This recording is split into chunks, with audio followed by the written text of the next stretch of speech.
Hello, everybody, and welcome to the Better You podcast. I am joined by Robbie Patani and Ali Bailey, and today we are talking about communities and more specifically, why and how the people around you help shape who you become.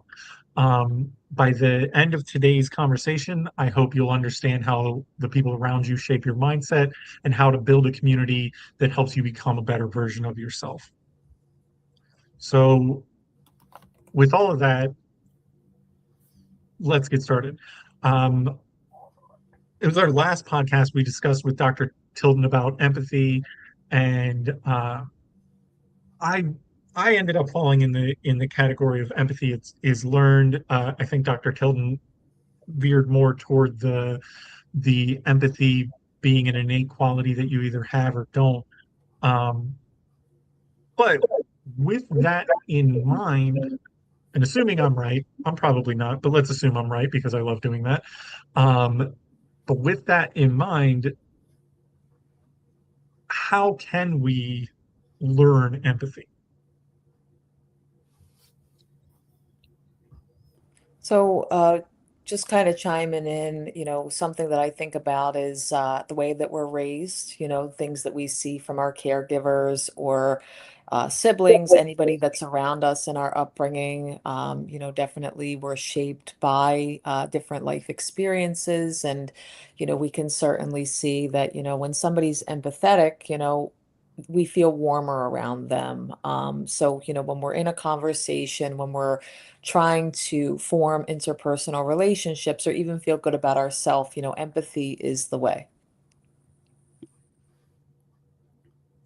I think also that, to bring it to the what we're discussing in terms of community, I think community is a huge way to build empathy.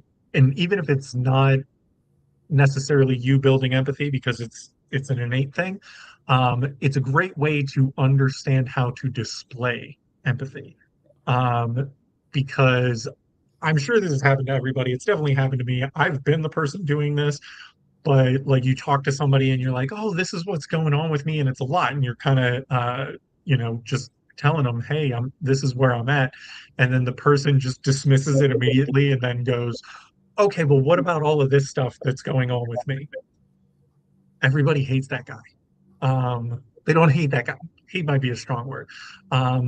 But like it's not fun to have a conversation with that person. It's not fun to have that person as part of your community because you feel like they're going to take it over and it's going to be all about them.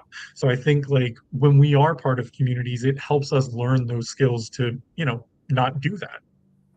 Yeah, and in therapy, or I should say in the clinical world, something that we're trained to do as a clinician is, practicing active listening. And that does not just discriminate to, the profession or anything like that, but this is also something in the community that we can see of, again, kind of going back to what I'd mentioned earlier about our upbringing, right? Like when we see maybe as a child, adults speaking back and forth, people aren't being dismissed in conversations, but using different terms like it sounds like this is how you feel. I hear what you're saying.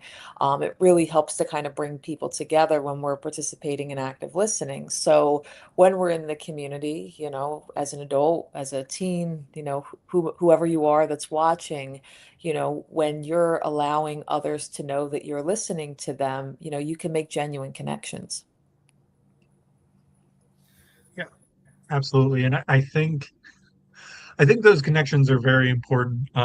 My younger sister and I make fun of her all the time, but when she graduated high school, her graduation speaker was I think it was like the parent of one of her classmates or something.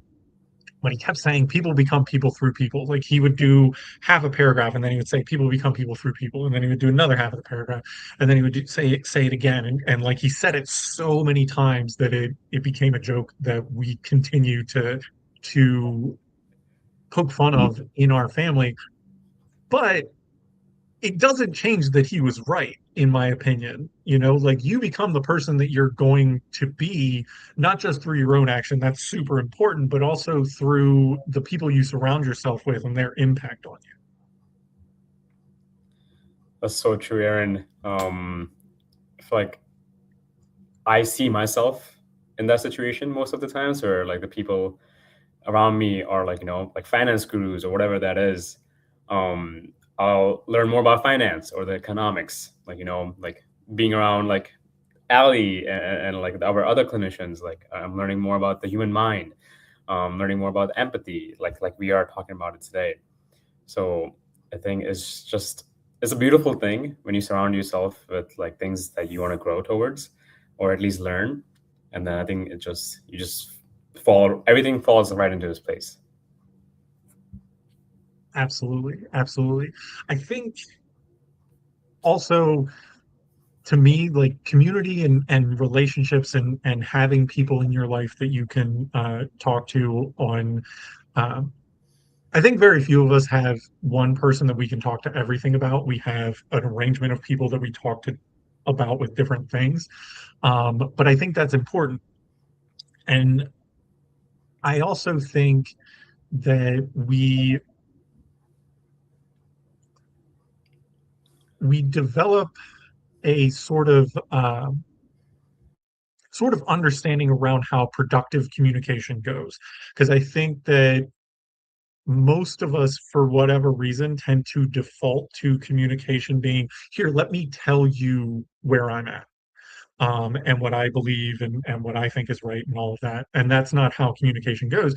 Like good communication requires you to approach a conversation saying there may be something different from my point of view that is equally valid. And that's going back to empathy as a skill. I don't think that's empathy, but that is a skill that we all have to develop. Yeah, absolutely. And, as we're talking about community, and I think we're going to go over it later on, like online and local communities. But when I think of community, I think of togetherness. Like we're all in this together. We, can communicate well together. We get along together. As we all know, that I kind of talk about every few podcasts or so, having a background in personal training. I worked in a lot of online and local communities in, health and wellness. So, when I think about like reinforcing that sense of togetherness, I think about, hey, those hiking groups that I used to coordinate, those cycling groups, the Zumba classes that I used to teach. There's always different types of communities within a big community, right? Because we're amongst many other individuals, different ages, different populations, different diverse backgrounds, but we all come together for common interests and common things that help us to shape ourselves of who we want to be and ultimately, find happiness and strength in, whatever maybe that hobby is or that activity. So I just kind of throw that out there because especially when it comes to communication, in a community, it's very crucial to communicate, but it's important to also, be there for each other. Absolutely, absolutely.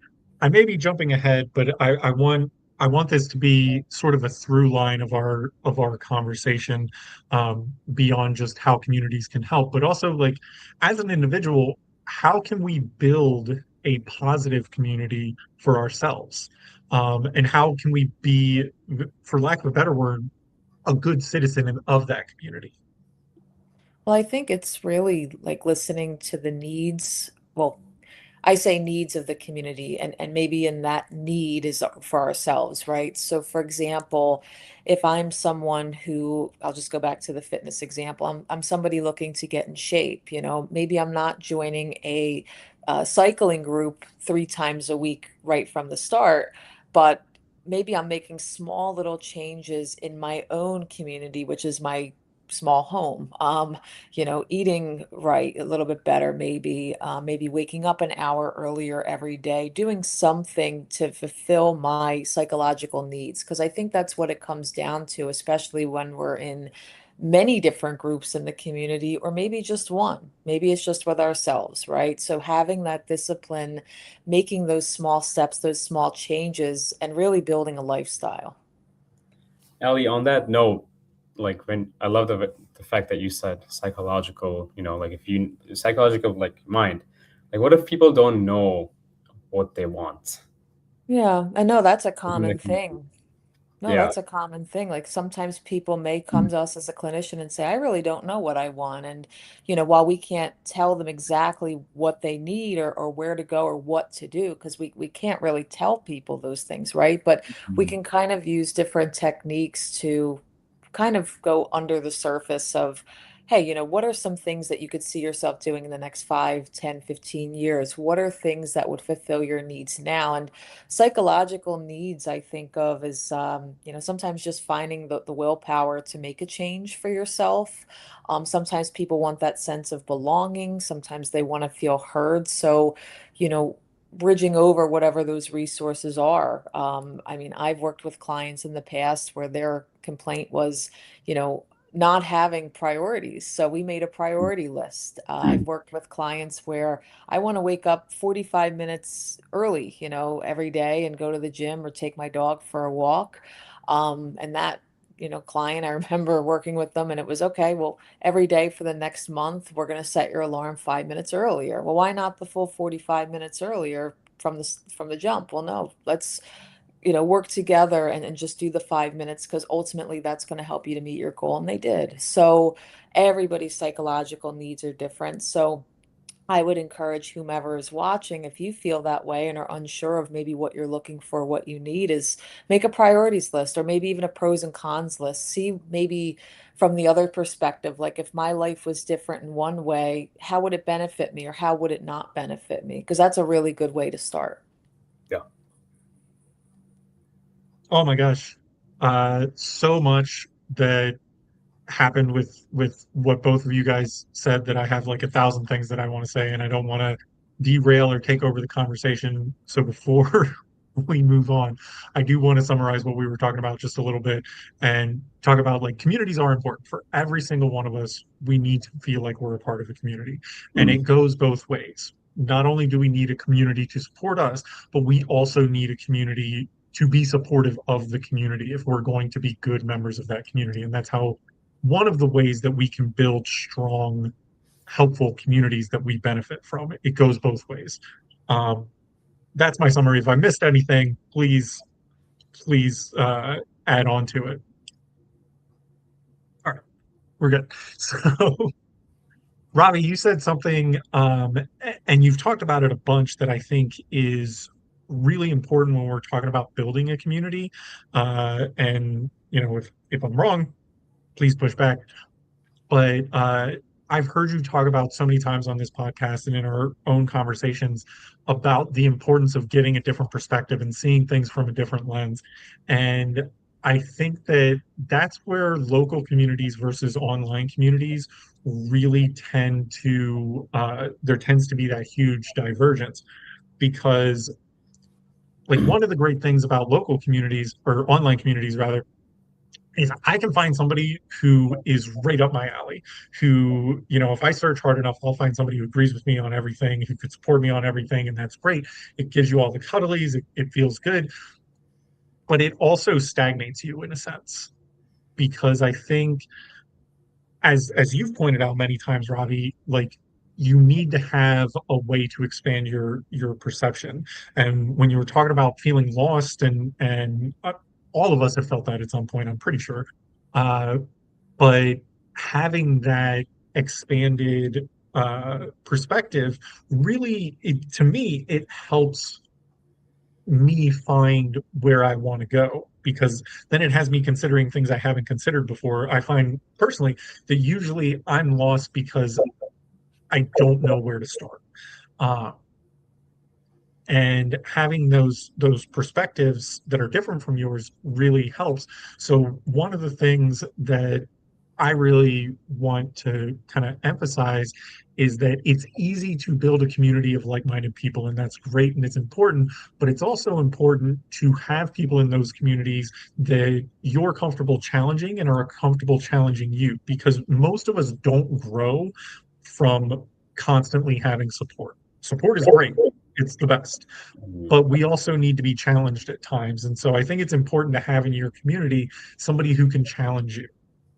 I agree with that statement, Aaron, because, something that we see, especially in the clinical field, is people come to us sometimes already that's been in a community, perhaps. Maybe they're in a and I'm just going to kind of throw it out there again, maybe like a wellness group, maybe a walking group or a book club, something, because we all go through different seasons of life, right? We go through, times where maybe we're in school, maybe we're moving, we're in all these different life transitions. And I think sometimes people think that once they get into one community, that's going to be their forever home. But we can outgrow those communities and grow into our next season of life. And, I see it all the time when I'm doom scrolling on different social medias of, change is right around the corner. You're going to have something new come in a couple weeks or in a month. And you're like, no, that's not going to happen. But then it does. Ultimately, our nervous systems evolve, and then we see ourselves, becoming a lot more mindful of, the things that we want are, like I kind of go back to earlier, psychological needs change. And maybe we feel like we're going to go back to like our old self, right? So we're always evolving. We're always going to keep kind of moving into whatever that next season of life is. And to avoid what we would say like the cognitive dissonance, which is where, we feel like if we stay, it's a conflict to what our internal voice is saying. Like, no, I don't want to stay in this. I want to keep moving forward.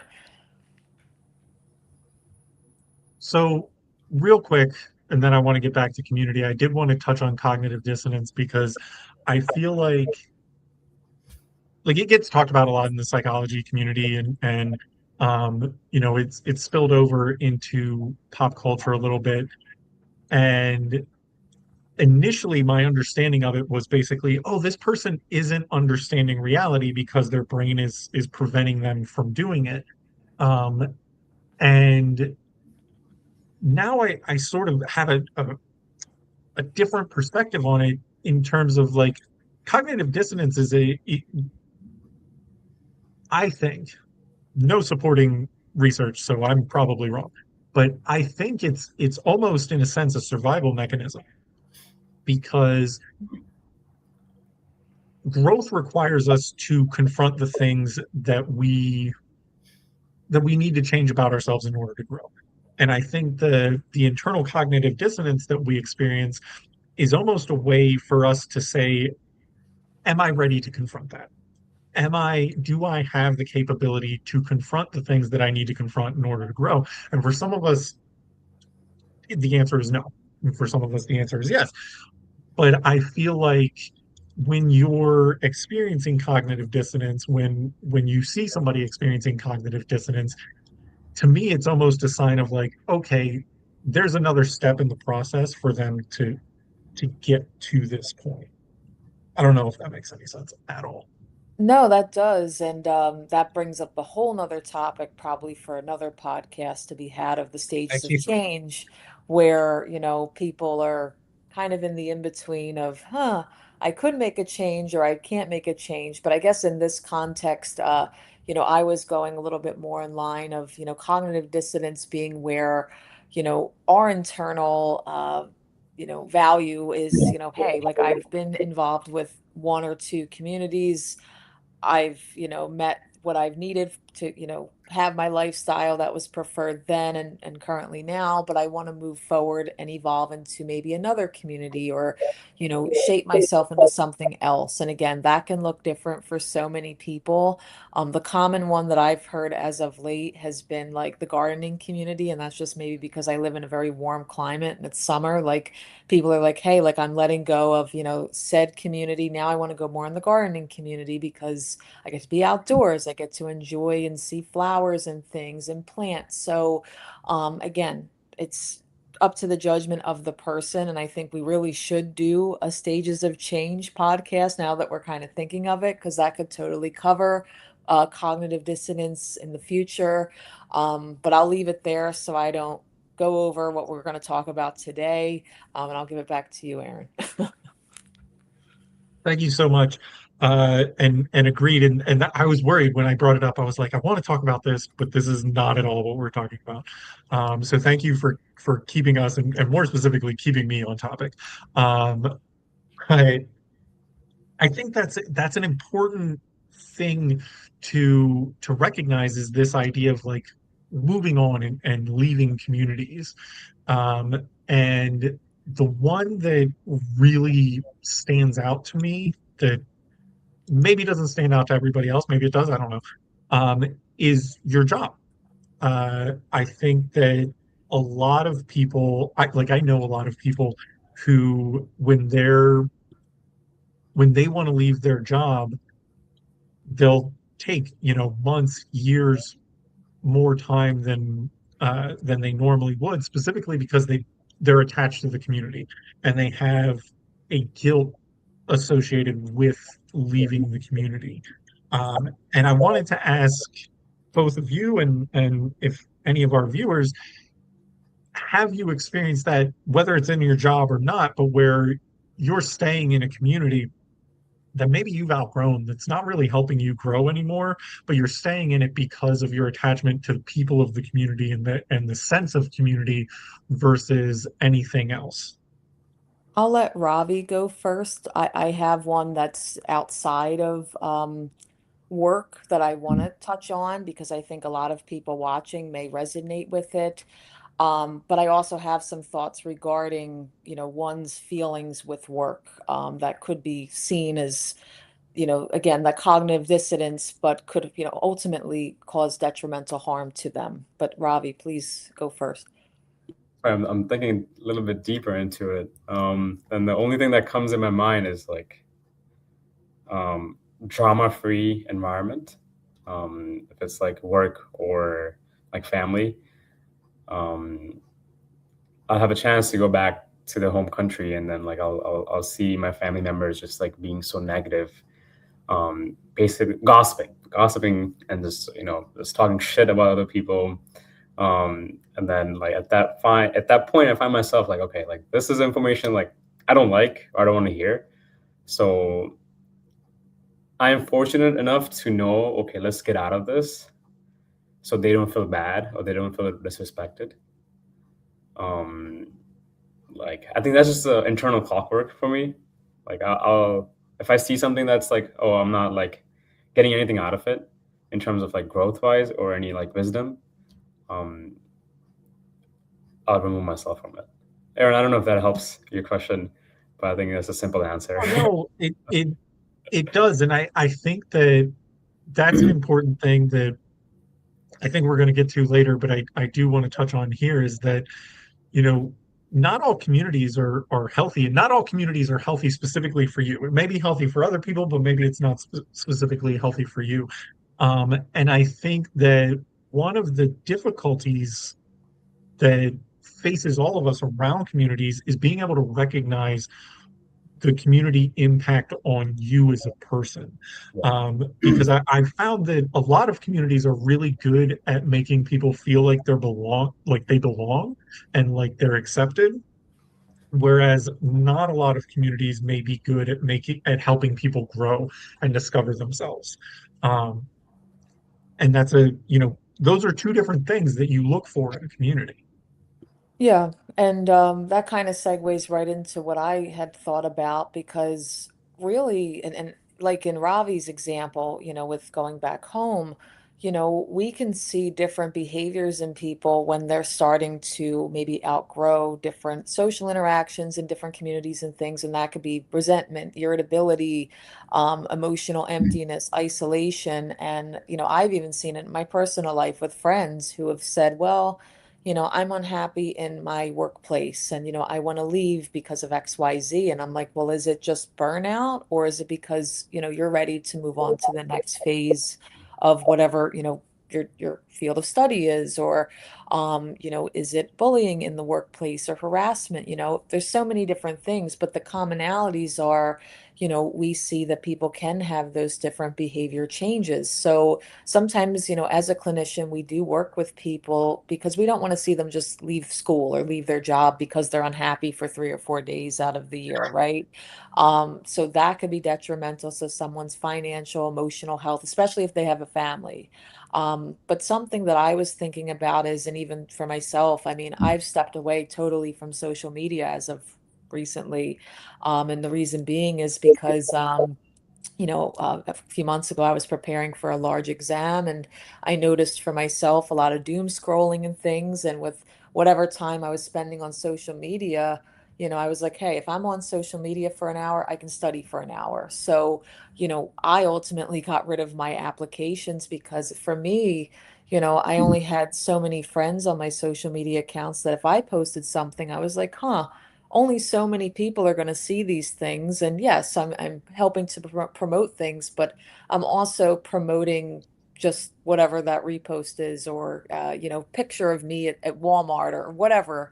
It really wasn't helping me to grow.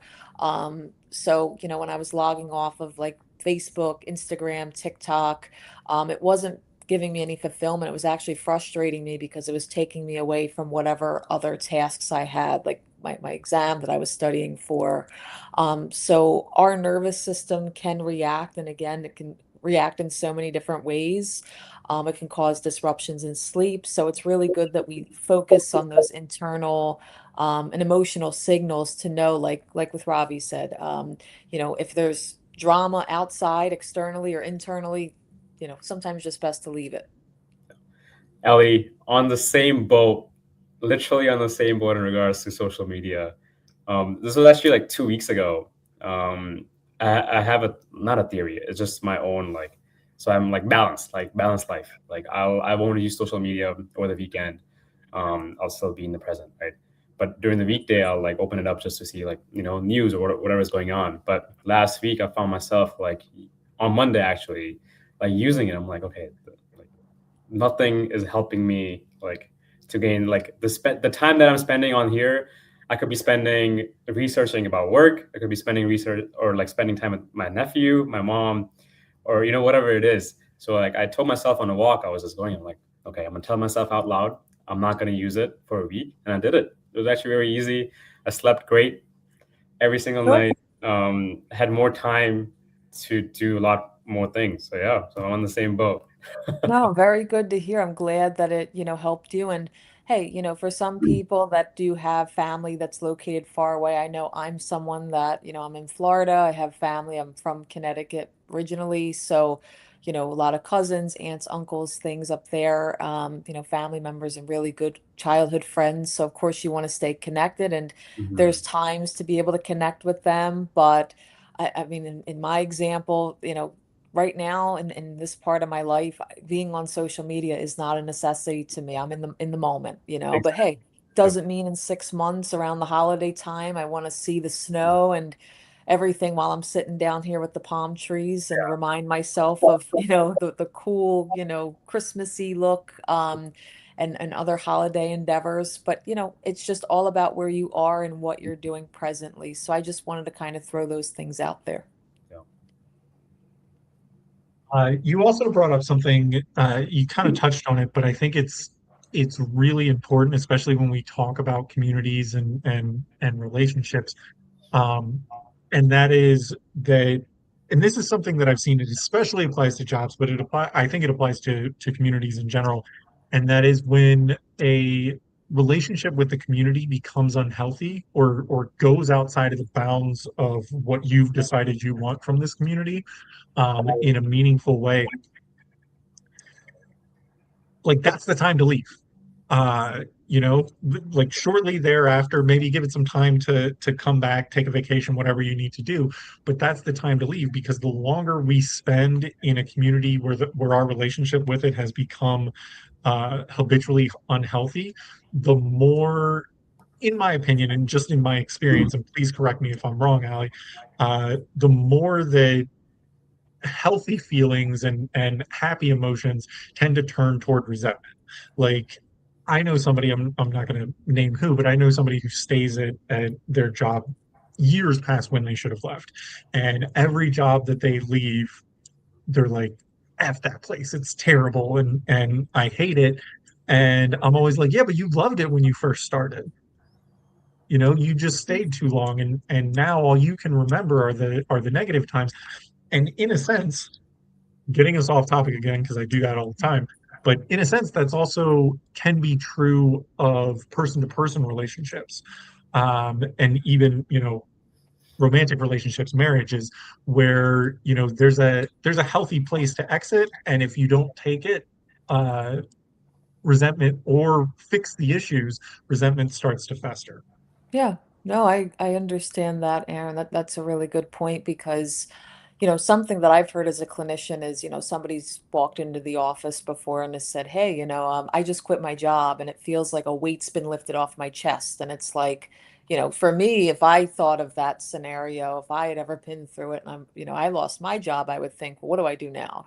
I would immediately get anxiety. But for some people, they would, say, what that person may have said, or that hypothetical client.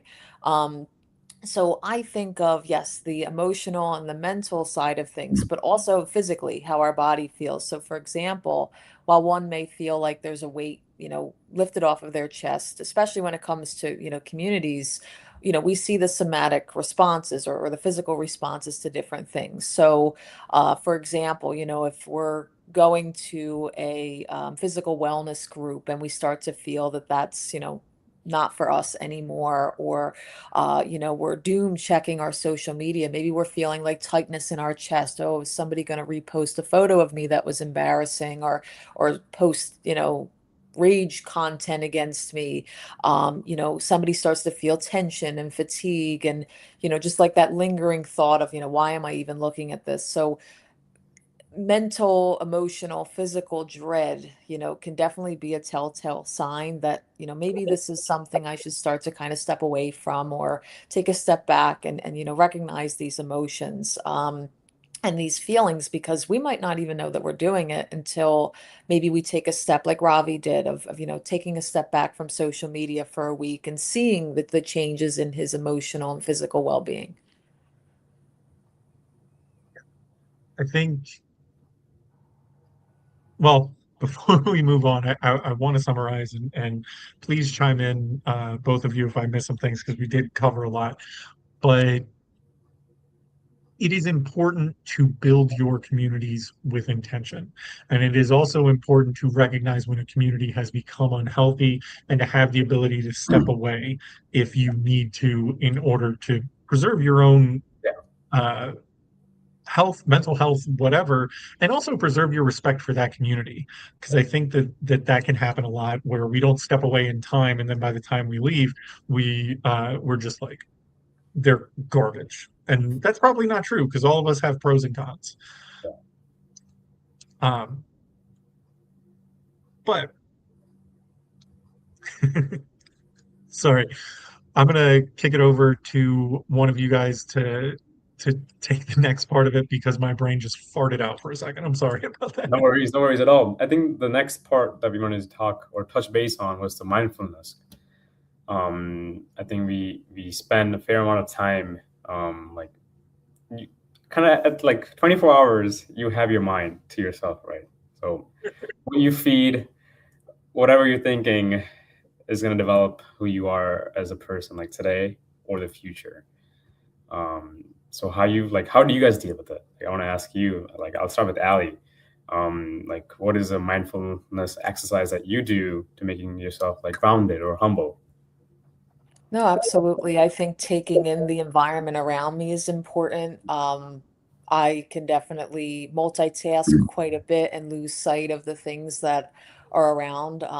Sometimes I think back to when I lived in Connecticut and I'm like, wow, I was around mountains all the time, and those were really pretty. Like when you first woke up and you look outside, and, the crisp air that was around me. But now living in Florida, in my backyard, I have a lot of very pretty palm trees and pools and beaches and things. So something that kind of reminds me to just take that step back and regulate my emotions, especially when times are very hectic, is the 5 4 3 2 1 activity. I actually made a 3 minute therapy about that one, and I love that one because it focuses on all five senses to really connect in the moment. So it brings me back when maybe my mind is a million miles away.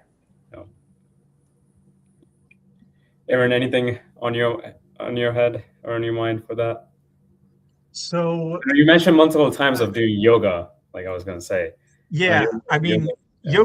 yoga's huge for me. Admittedly, I started doing yoga less for the mindfulness. The mindfulness is great, and more just because I want to have a range of motion as I age that's I deem acceptable to have. Um, but it is really good for mindfulness. And one of the things that I think mindfulness is really, really important for, and we skip over it, is bandwidth. You know, like we all tend to view, as you said, Robbie, like there's 24 hours in a day, and you're spending your day with yourself, but we all tend to have this, I think, totally ridiculous ideal of like, okay, in 24 hours of the day, I'm going to be productive for 16 of those hours, with the rest being sleep. You know, or whatever. We have those goals, and the reality is that we can be producing for 16 hours, but we can't be productive for 16 hours. At least most of us. Maybe there's probably a few people who are just, you know, insane. But like, that's just the reality of it. And I think that that's where mindfulness and community really comes into play, is because if you are practicing mindfulness, if you are taking that time to appreciate what's happening to you at the moment, then you have that opportunity to recognize, hey, I'm no longer being productive. I'm really just spinning my wheels and making myself more tired. That's going to have more problems down the road for me. And the importance of community within that mindfulness is that if you're in a healthy community, they're going to help you recognize that as well. Because it's, no matter how great we are at being mindful, all of us have points where we don't recognize when we're entering into a bad pattern. But if you surrounded yourself with a healthy community and healthy people, then they can help direct you back to it, and then let your mindfulness kind of take over from there. Yeah. I agree. And to jump into, when it comes to someone recognizing that maybe right now, or maybe it's because it's time to move on from this community, like it's just not working for me anymore.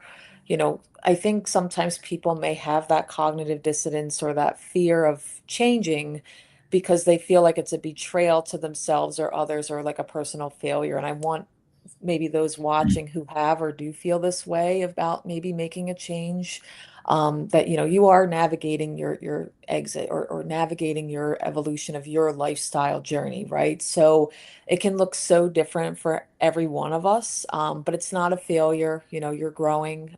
We all grow every single day. And whether it's like digital hygiene of you know recognizing things online, recognizing things in person, you're taking steps of towards change for yourself. So it's very commendable that you're at a point of being mindful, because I think sometimes we get caught in the loop of just our day to day and practice by practice, that we don't always get to be mindful until we're growing, or Yeah. in that growing stage. I I think that mindfulness is usually the start of something, or can be usually the start of something deeper. Because I've talked to a ton of people where it's been years since they've taken time to really examine themselves in the moment and what's going on. I'm sure I've talked to a few people where it's been longer than that, or decades.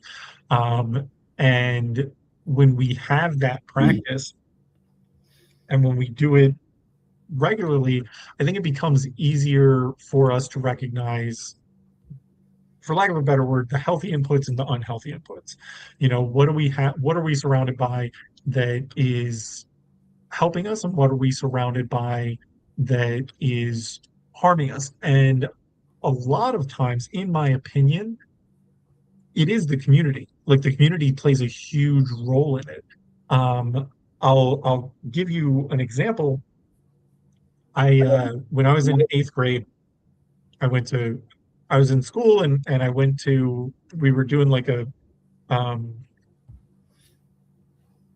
you know presentation, a show, like a school show thing. I don't know. But while I was doing it, in the whole school's there, and there was like this younger kid who was just being irritating, and they were behind me, but they were like kicking me while I'm trying to do this show during a dress rehearsal, and I'm not very happy about being kicked, and I'm showing it on my face. And afterward, the one of the teachers at the school who was in charge of this, whatever it was like, "Hey man, you looked really unhappy up there." And I was like, "Well, I was getting kicked. I don't particularly like getting kicked, but I was trying to, uh, suffer through it so that I wasn't going to ruin this thing." And then the professor was like, "And like, you still have to smile. Like, you need to. It doesn't matter that somebody else was kicking you." And for me, that ended up being this profound moment of like, these are not people I want to spend any more time with. These people are actively harmful to my mental well-being. Um, and I think that that's important to have those moments. Hopefully, you get to have those moments early and not late in the relationship or the community building.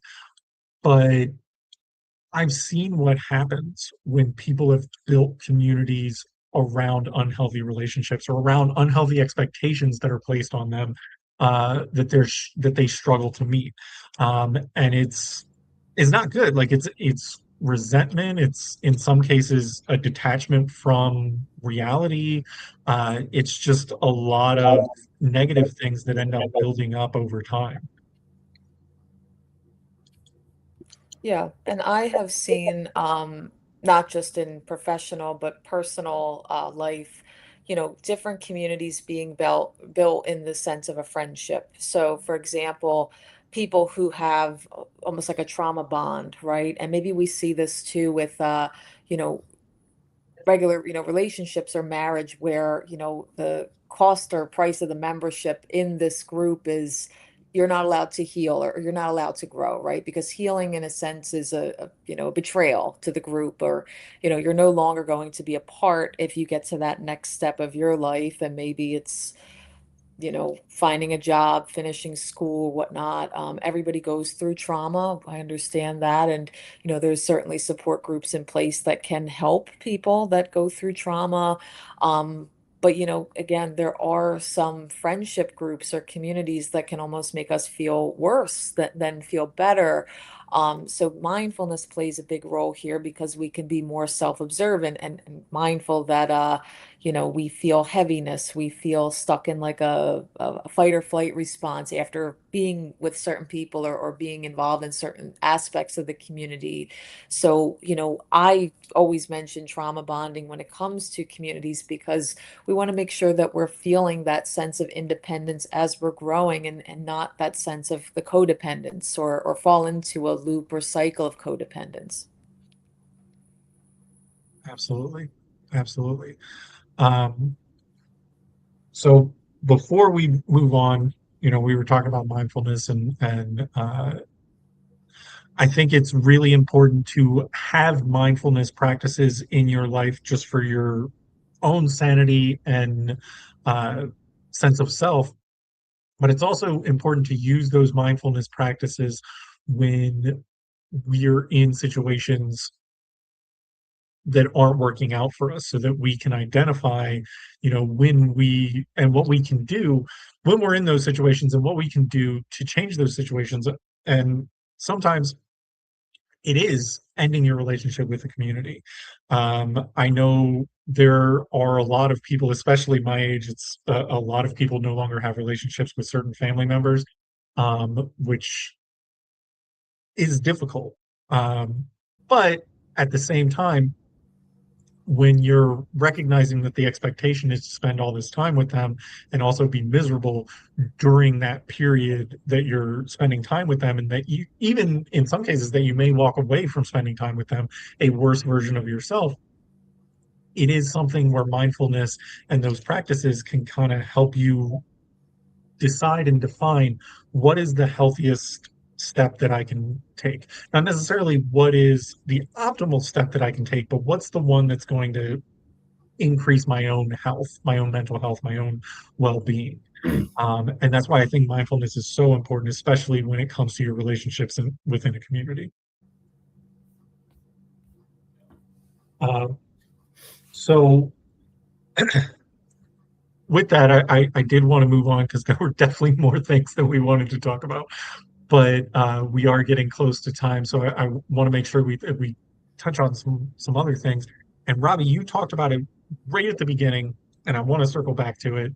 And that is, you were talking about, oh, the people that I hang around teach me things. So if I'm hanging around more financial experts, I'm learning a lot about finance. Because I'm hanging around people like Ali and Tracy, I'm learning more about psychology.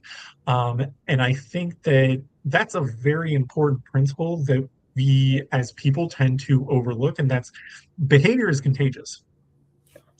And we don't tend to recognize that when we're choosing our communities, um, because if you're around, and this is the biggest one for me, if you're around somebody who's just always miserable and always looking for a reason to be unhappy, try and help them be happy. But if they're demanding that of you, like, you're going to get sucked in. You're going to start becoming miserable, unhappy, whatever. And it kind of goes back to what Ali was talking about, where you're developing a codependent relationship around negative behaviors. How do you bridge that So, gap? so I wanted to, and I've been totally talking about the negatives of and how you need to be careful in the communities that you choose for yourself. So I wanted to flip it a little bit and talk about positive behaviors that you've inherited from the communities that you've been a part of. I'm gonna give it to Robbie first because he already gave us a bit of an example, and so I know he's got at least a few things locked and loaded. I think there's two things within this past like year or so I've learned, that like happiness is a choice.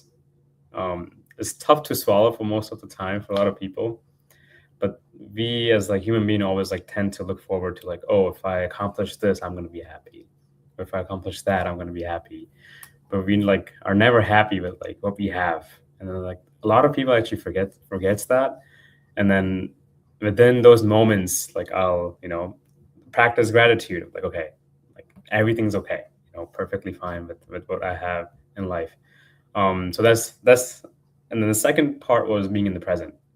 Um, is another thing that I've learned. Like how important it is. Like, yes, you can take care of your future. You can not worry. You can like think about your future, but not fully indulge in just thinking about the future of like, oh, what do I need to do to make this successful? Like, it's what do you need to do now so your future is better, and then that's those habits goes along with like either making your mind work faster, making your like health benefits work faster. It's so what are you going to do now? It's going to matter later in life. So So I'm gonna dig a little bit deeper there. How has the community helped you recognize that? How has your community helped you recognize that? well, the community in regards to I think surrounding by the people like that I have Mhm. around me is mattered the most. And I wouldn't say like I would include you guys in my community as well. Like I would include my family, include anyone that I've contact with who is just like just happy or just like not necessarily like a negative person, but I think that's helped me a lot. Yeah. Absolutely. Thank you for sharing that. I think that's very helpful. Ali? Yeah, I mean, to me, and not to overlap with what Ravi had said, but I think to me, like a healthy community helps to kind of expand the capacity for reality or what your reality is going to look like. Whereas, if we feel or have been in toxic communities, being in a toxic community kind of makes us shrink who we are and where we're going to go. So, for example, I joined the GLP-1 community about 4 or 5 months ago. In this time span, I have learned so much about my physical health, and it's really impacted my mental and emotional health. And I didn't recognize how many people in my previous circle of the fitness world had also joined that journey. So it was almost like I rejoined people that I haven't spoken to in quite some time, and have seen the benefits of it. Whereas before, I almost felt like I was just stuck in a loop. I wasn't educated on certain things, but being around, like Ravi had said, people that help you to grow and to learn new things about yourself, that's what brings us the sense of the community. So, I think of things like that. Oh, and I think, sorry, Aaron, one more thing. I was going to say the power of discipline. I think you mentioned that when we talked to the financial advisors, or just anything in life, right? Where like if you're disciplined enough to do something, you're going to see the results, right? But if you lack, or if you say like, oh, one day is going to be fine, let's not do that, I think you might see different results, especially depending on the type of mindset that you have or you created for yourself. So like being around disciplined people, I think makes you want to be disciplined. So that's another part of the community. Yeah. Speaking of discipline, I think it's important to talk about timelines, because it does. For me, it pertains so much to discipline and communities. Like I've seen and talked to people where they're trying to build disciplined habits, and they're like, okay, well, I want to go to the gym every day, so I'm going to go to the gym tomorrow, and the next day, and the next day, and the next day, and then it breaks down, and they don't follow it. And the reason for that, in my opinion, is going back to what I was talking about earlier of bandwidth. We only have so much that we can allot at any given time, and we can grow our bandwidth, but we can't necessarily just grow it overnight. It grows over time. So in the case of discipline, maybe your target shouldn't be going to the gym every day. It should be going to the gym once a week, just more often weekly than you currently go to the gym. Exactly. Or maybe it's just being more active at home. Set a target that you can achieve now that's just a little bit more inconvenient, rather than the place where you want to be at.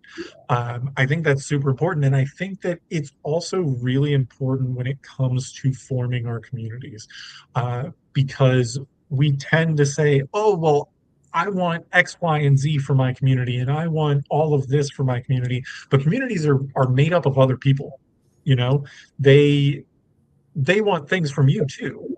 You can't jump into a community or form a community and say, all of this is how it's going to go. It builds. And if I'm being honest, personally, I think that's one of the best parts of a community is being able to unwrap and discover who the people in your community are, and how they relate to life, and how that's different from how you relate to life. Because I think as we discover that, we grow a lot. And the instinct that so many of us have when we're trying to form a new community is to build it right off the bat. And you're throwing out all the good stuff to me,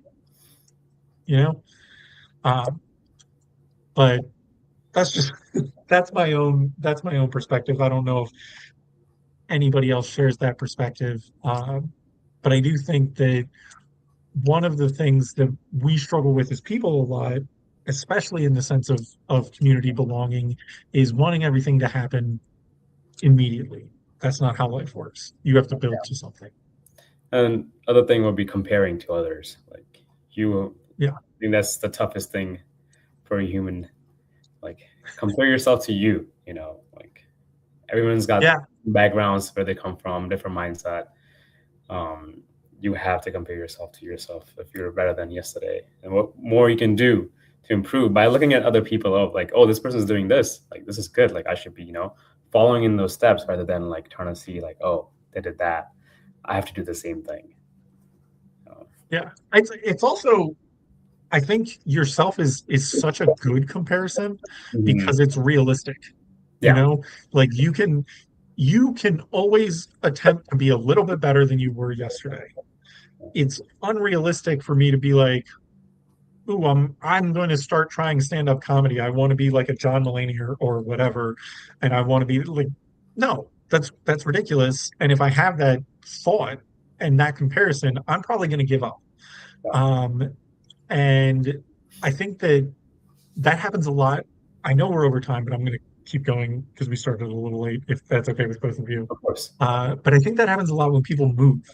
You know, they had this sense of community where they were, and they want to rebuild that exact community uh, where they end up, and that's not how it works. That's not how life works. You know, you build your own version of it. You know, it's not going to be the same. It's not going to be better.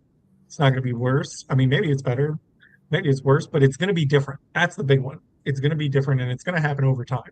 And you can always keep changing things and keep updating things to try and make it better. Yeah. So I'm going to ask both of you if you had any last minute contributions. I know I kind of stole it there at the end, and I'm sorry. I want to continue talking about this for another 3 hours, and we don't have that time. But yeah, any last minute contributions from either Robbie or Ali? Just for me, it's gonna be like, don't look for the perfection. Like, you don't have to be perfect at every single thing. Um, you, you're gonna lose out on some, and I think that's the journey of like finding who you are, and where the power community helps. Yeah. And to elaborate as well on that is, as you continue to climb, remember the views along the way. Take what you found valuable at each point of where you stopped and you enjoyed the view for a while, but keep going toward the top, whatever the top looks like, and just remember, your personal journey. So take as long as you need, and take the time and care as you go through your journey.